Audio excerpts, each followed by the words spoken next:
Here we are at the Ballymascanlon service station. This is the starting point of the prosecution storyboard for the night the Passat was stolen in Clogherhead. Here we see CCTV stills of suspect A and his brother fueling BMW. At no point or at no time during the course of the trial has it been proven that Aaron Brady was anywhere near the BMW or with the two boys that night. So that's the starting point for the storyboard, and we'll continue on now to Monasterboice Inn, where we'll continue the story. We're here now at reference point number 2, which is obviously the Monasterboice Inn. 19 minutes after the BMW supposedly left Ballymac service station. 19 minutes on the motorway is absolutely ludicrous. We've just travelled it here at a steady pace and we're here well under 17 minutes. A 22-year-old driving a 3.5 BMW, travelling at an average of 57 to 60 miles an hour on a clear motorway at night makes absolutely no sense.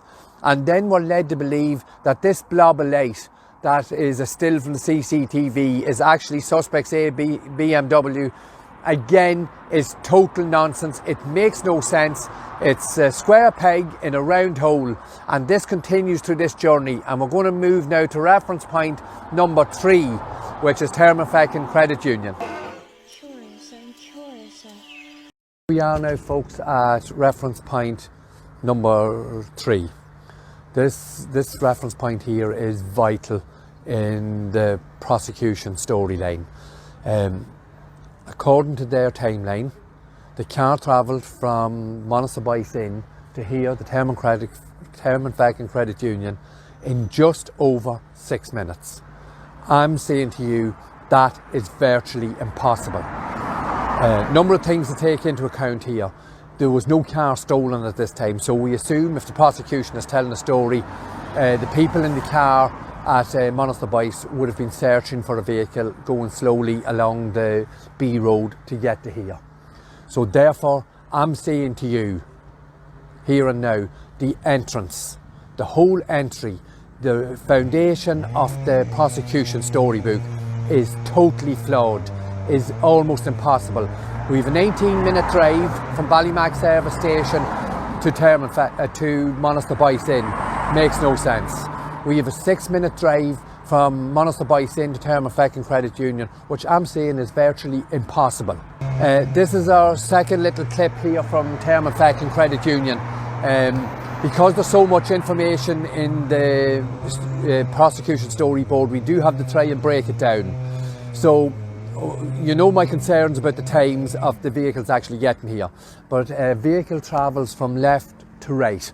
It travels down into towards Termonfeckin. It disappears for 14 minutes. Absolutely no CCTV picks it up. There's no continuity to the prosecution story. So it travels from left to right, goes away for 14 minutes, comes back from right to left, disappears for 10 minutes. Again, we have a situation, no CCTV, no continuity, and we're in a built-up area here. I'm sure there's numerous CCTV cameras that were active, and we do have a list of those, so we will be referring back to that. So, goes from right to left again, gone for 10 minutes, and then it comes back from right to left.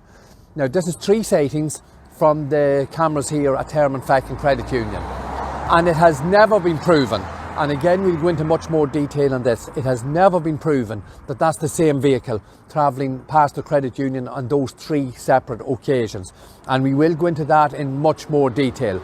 But it just shows how, again, square hole, round peg.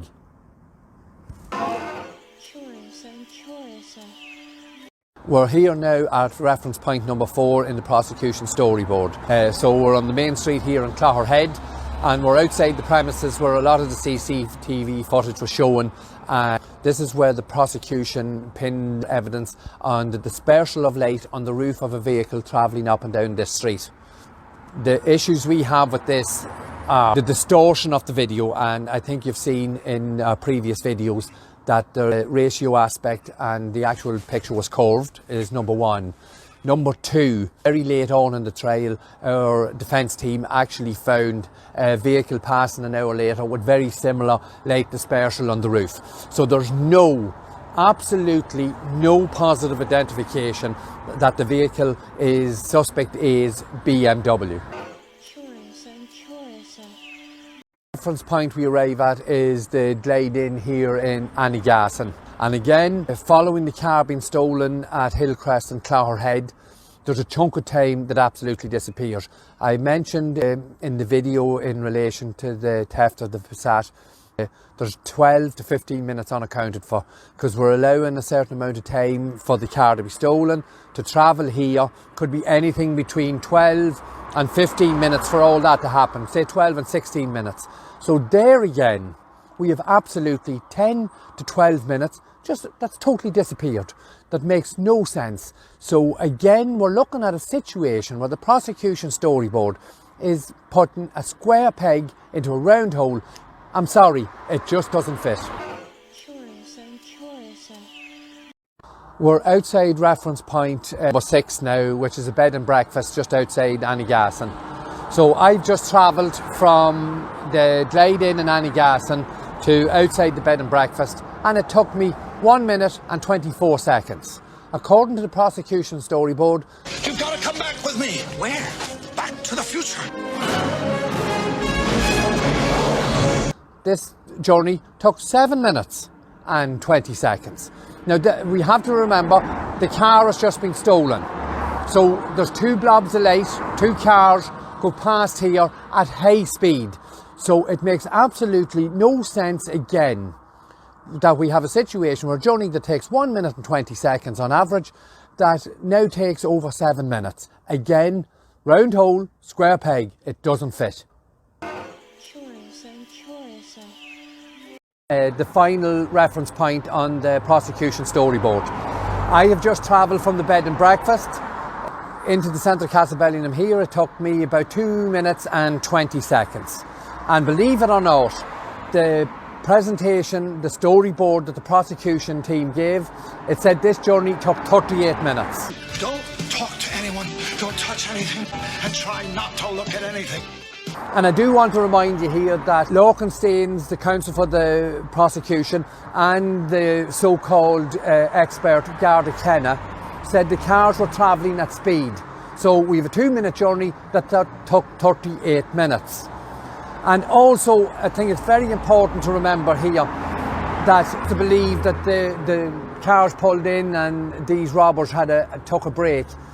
Suspect's A car is a top of the range 5 Series BMW with English plates. It would stand out like a sore thumb anywhere, let alone in the middle of the night here in Castlebellingham or in the surrounding areas. And also the final part of this story is, just behind me here is Castlebellingham Garda station. And it appears to be 2 high definition cameras just outside the premises. And for some reason, their storyboard stops here. What I want to know is, where did the car go to?